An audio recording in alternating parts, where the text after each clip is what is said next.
Alright everybody, I am at Daytona here. This is in career mode, even though it looks like test session because nobody is around. Thought I'd make a lap and then show this setup. A lap without people around you drafting doesn't really show much, but thought I would do at least one lap just in case anybody's interested.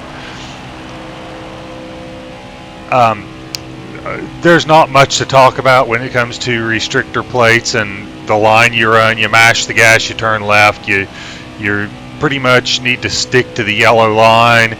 Even if you're in an online lobby or in a league race or whatever, it is tough to make the top work unless you've got a big train of cars. But you just mash the gas, turn left. This is you pretty much want to stick really near that bottom line, especially it seems like if you're racing against the AI.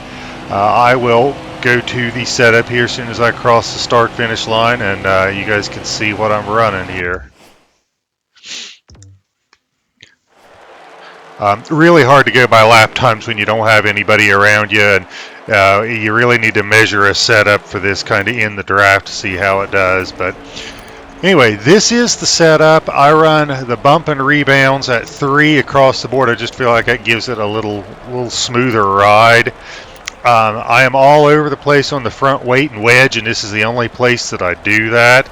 I want the wedge low to make it turn, but I feel like that front weight just makes it, I don't know what the right word is, it feels more stable with that heavier front weight. I think it gives the wheel a heavier feel in your hand, and that makes you be a little more consistent. Shock settings, a lot of people run soft front springs. I will sometimes soften the front springs up 100 pounds or so, but nothing dramatic. But wanted to stick with 1200 here. I run stiffer rear springs than a lot of people probably run in restrictor plates. You can certainly look at softening those up, but I feel like I need a little bit stiffer rear springs considering how low I've got the wedge settings. Big thing here is tire pressure. If you were doing something other than racing the AI, and I am in career mode here, so this is purely against the AI, you'd probably want to bump the tire pressures up. A lot of people run tire pressures at 60 across the board. I just have these at 40 and 50 because I feel like it makes the car a little easier to control.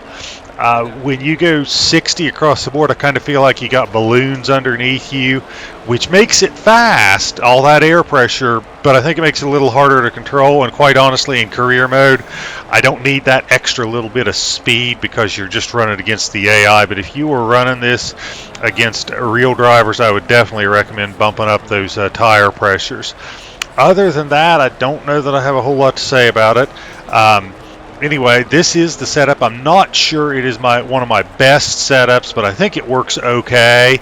And it's really hard to test these things unless you go into online lobbies and then make changes and then go back in, because it's really hard to get a feel for it if you're not racing with other people and have that draft to really give you a feel for how it goes. But at any rate, that is the setup. Hope you guys like it.